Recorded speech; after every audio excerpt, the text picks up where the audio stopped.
So why am I alone? Why do I spend so much time by myself without other people around? Why don't I have a partner? Why don't I camp with other people? Why don't I meet up with other YouTubers and caravan? Do you like being alone? Aren't you afraid of being alone? I couldn't handle being alone so much. I get comments and questions about being alone, being a solo female RVer all the time. So today I'm going to talk about everything under the sun related to being alone in the world, really, but especially doing what I do and living the way I live and doing it completely by myself. There ain't nobody gonna do it for you. Got to mind your own. All right, so the topic came up for me again just in the last couple of days. I mean, it comes up a lot. People always comment on my aloneness. But the other day, I just have to laugh. And this video is not about this tweet, so, it doesn't bother me. I think it's funny, and I think I want to talk about, it wasn't a tweet, it was a comment, and I want to talk about this because this is something a lot of women face in life in general. Whether you're 50 years old or whether you're 20 years old, this is a bigger issue about female independence that I want to address. But I'm also going to address all of the other questions and comments I get about being alone.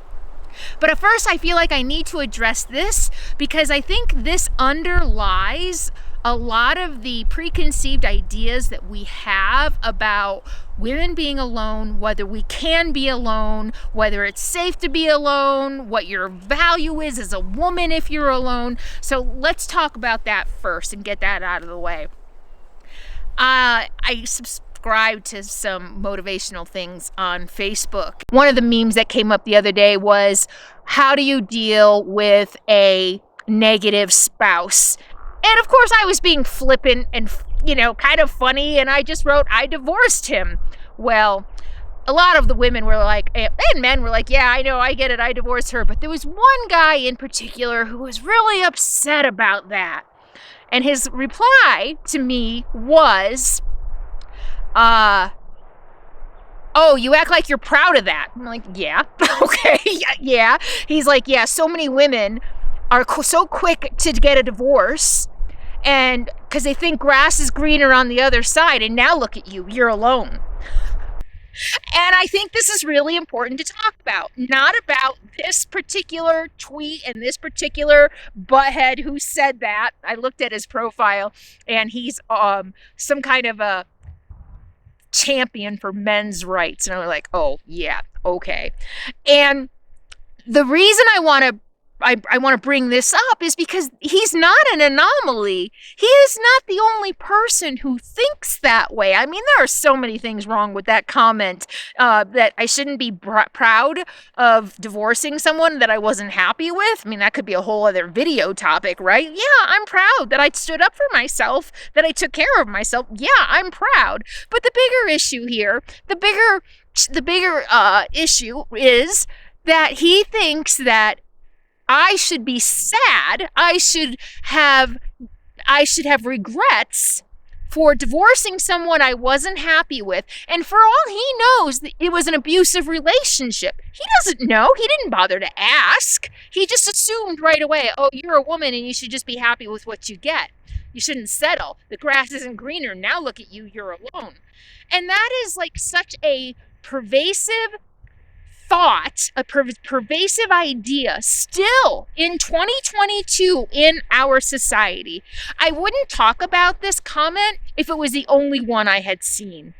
I see this all the time. That a woman's value is solely in her ability to land a man.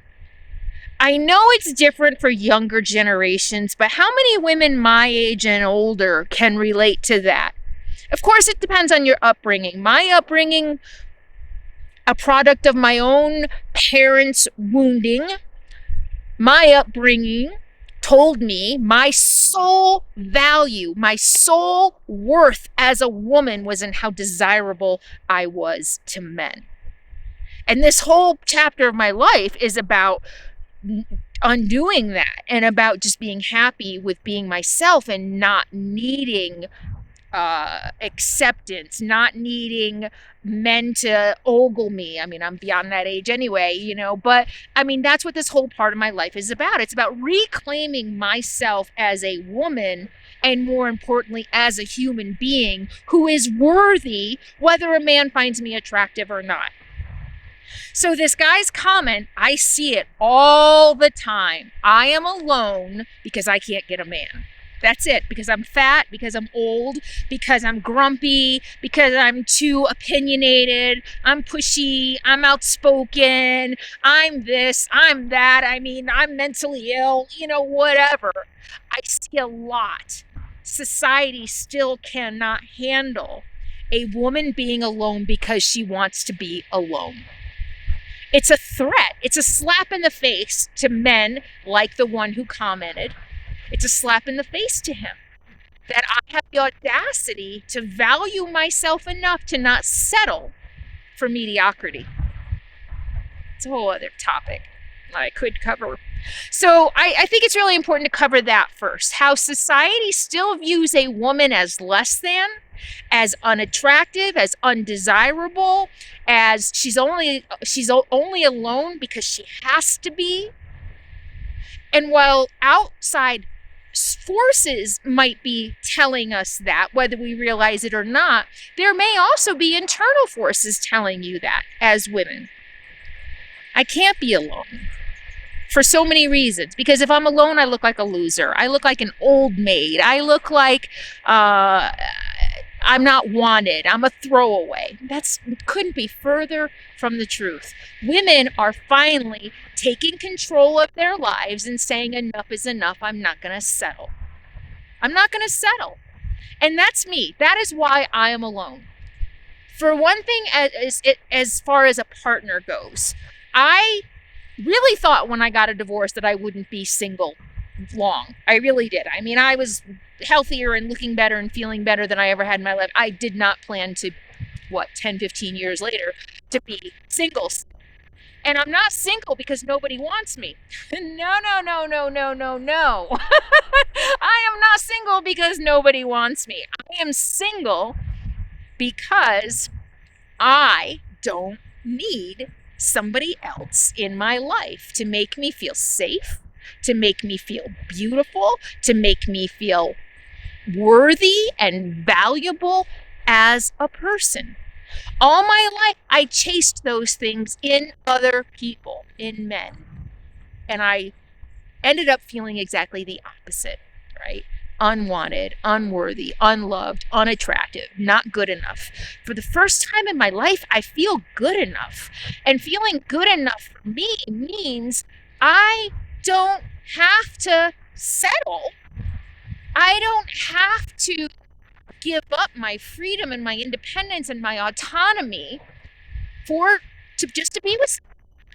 I have learned at this stage of my life that I am totally capable of taking care of myself no matter what the situation, no matter what life throws at me. I can take care of myself. Am I completely closed off to the idea of partnering? No, I'm not. And I've said that before. If I meet the person who comes along and I am just like, okay, we click on every level, this feels right, this blah, blah, blah, blah, blah, blah, blah. You know, I mean, I don't even know what those variables are at this point. But if I meet somebody, I feel like I would know. It's like, okay, yeah, easy to be with, somebody I really respect and value. I mean, whatever. But I haven't found that yet, the whole package. I know a lot of wonderful people. I even know some really great men. I know some wonderful men, and I enjoy seeing them a few times a year. You know, I haven't found anyone that I want to just invite into my life full time. And maybe that's just where I am. Maybe that'll never happen. Maybe that's just what my version of life looks like. You know, like I said, I have met some really, really good men and women, to, you know, go that far. I mean, I've met some really great people, but not anybody I want to be with full time. And maybe we're not meant to be together full time, especially the way I live. So anyway, yeah, I am alone by choice. I am alone because I am a strong, independent, autonomous woman who has learned that I don't have to settle for something just to have somebody in my life as far as a partner goes. And that brings me to the next question. Do you like being alone? I think it's pretty obvious by what I answered. I do. I like my own company. I love my dog. And I think the longer you're alone, the less tolerant you become of other people in your space. I like being able to go when I'm ready to go. I like having quiet when I want quiet. I don't like having to compromise, frankly, anymore. I've been alone, oh my gosh, since 2009. I've been alone 13 years now. And so you really do get set in your ways, and I think the longer you're alone, the harder it is to invite someone into your life. And I love being alone. And I've said this before about hiking, that I prefer hiking solo rather than with other people because I absorb more of my surroundings. I'm more in the moment. I'm more aware. And I almost feel like my life is that way as well. Other people, as wonderful as they are, I have some wonderful friends. I'll get to that in a minute. That I really enjoy spending time with, but it's a different experience. For me, being out here completely by myself, alone in the forest, there's something magical. There's something special about that. And the question I get a lot is, aren't you afraid of being alone? And I'm not. I am not. Every once in a while, something comes up. Somebody honks their horn outside my camp and in the dark, and I'm on guard and, maybe even a little scared. But the more you go out and do things by yourself, if that's your goal, the more comfortable you get, the less fearful you are, the more you learn to rely on yourself, the more you learn that everything you need for survival, you have the capacity for. And sometimes that might mean you need other people. That means that you understand, okay, sometimes I need other people. It doesn't mean completely doing everything alone all the time. I talked beginning of this year, last year, I said, okay, I've been on the road 5 years now, and I'm starting to feel, I don't even know if lonely is the word for it, maybe, starting to feel more lonely. So I said, I'm going to make more of a conscious effort to be with people. And I have. And I have made some really good friends that I adore, that I have spent a wonderful time with, and it's been great. Love them to death, and they know me. Many of them are introverts themselves. I can hang out with them for a week or 10 days, and then I need to go off by myself. That's just, it's no reflection on them. It doesn't mean I don't like them. It just means that I can people in small amounts, right? And then I need to go off by myself again and recharge before I can hang out with people again. And maybe that's just where I am as far as a partner in my life too. The other thing about having a partner in your life, and maybe I'm just not ready yet, is that you have to be really good at always constantly speaking up for yourself in a healthy, respectful way, right? And if you don't do that, then you snap and feelings get hurt, and maybe I'm just not there yet. I'm still in the growing, healing process of my evolution as a survivor, and I think this is part of my healing, honestly, this time alone. So that I can heal, and then I can figure out what I want, and I can learn to speak up for myself in healthier ways without, swallowing resentment that comes out later. So maybe that's just also part of my process and where I am right now, in that needing this time alone to further my healing so that I can be ready for someone in my life. Maybe that's it. I'm just not ready yet, and I'm okay with that. I'm in no hurry. I'm in no hurry for the first time in my life. So am I afraid of being alone? And I've done so many videos about fear. I'll put them at the end in the video description. I suggest you take a look at those. Learning to be alone is a process. It doesn't just happen overnight if you're not used to it. And it's not for everyone. Extroverts can't handle all the alone time I have.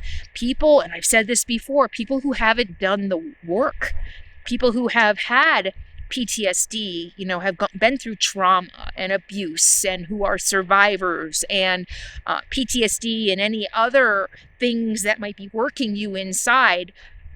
Coming out here and living alone in the woods like this could be disaster.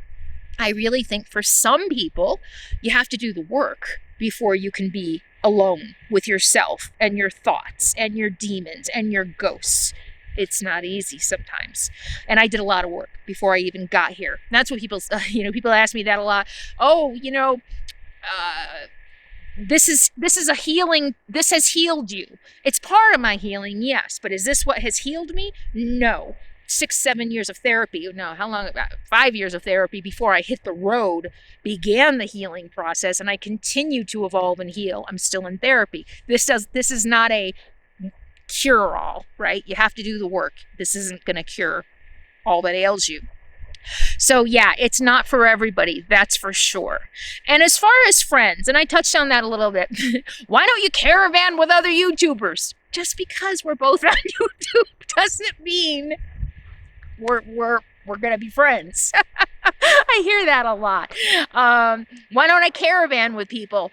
I have to meet people and become friends with them before I can make a commitment to caravan together. And I actually have a few people now keeping an eye on Sadie. She's been not listening.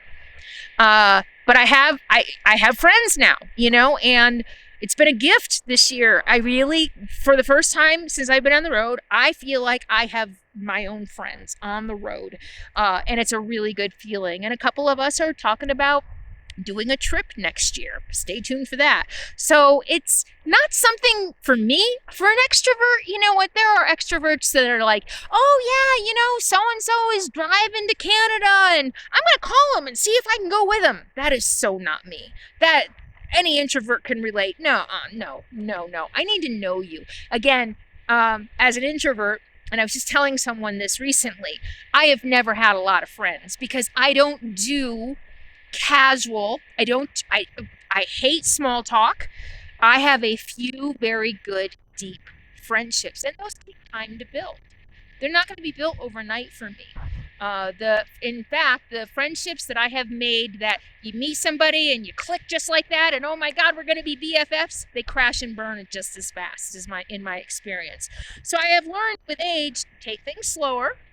Whether it's romantic or friendship, take things slower and wait and see how it plays out, and wait for it to build on all the experiences and times that you have together. Don't meet somebody and say, oh, you're so awesome, you're so great, let's plan a 3-month trip together. No, it takes time. It takes getting to know someone. And that's where I am in my life, learning to slow down, to be more patient, and to not be so desperate. So I think I answered all the questions that people ask. Am I alone because I'm a big, fat, ugly slob that nobody wants? Absolutely not. And interestingly enough, this part of my life, looking the way I do, being more comfortable with myself, looking the way I do, I have attracted more people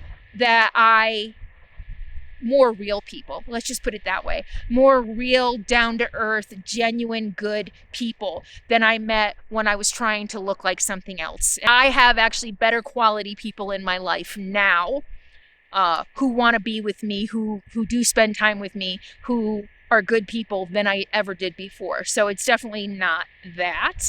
And, it's not like I'm anti-people. I think a lot of people think that I'm this. People see me on a screen. It's two-dimensional. You see what I film. You see what I want to show you, and people feel like they know everything about me. You don't. I'm very complex. I'm different. Remember that song, I'm Different? Was it 2 Chainz? Before I hit the road, I was hanging out with a guy, and we were having a serious conversation, and that song 2 Chainz, I'm Different, came out, and I'm like, I'm different. Like 2 Chainz, I'm very complex. And that was a running joke between us for a long time. And anyway, But I am. We all are. We're very complex human beings, and you can't know me just by watching a few videos or even every video. So to make assumptions about why I'm alone, or that I'm antisocial, or that I'm mentally ill, or that I'm so crazy no one wants to be around me, are all just bull hockey. They're bull hockey. So I hope you found that helpful. I share this stuff with you because I know that every time I'm a mirror. I've said this a million times. I'm a mirror. What you see in me, whether it's strength, courage, or two-faced, manipulative, this is what's going on inside of you, right? If you see someone strong and courageous, that's because it's there inside you. And I'm just showing you that. I'm helping you get in touch with that. So I wanted to share this to give you food for thought, to help you see something maybe within yourself that you didn't recognize was there. Or to give you food for thought. But I hope you found it helpful. Thank you so much for hanging out with me, and I'll see you soon. In the meantime, be happy, be free, and be kind.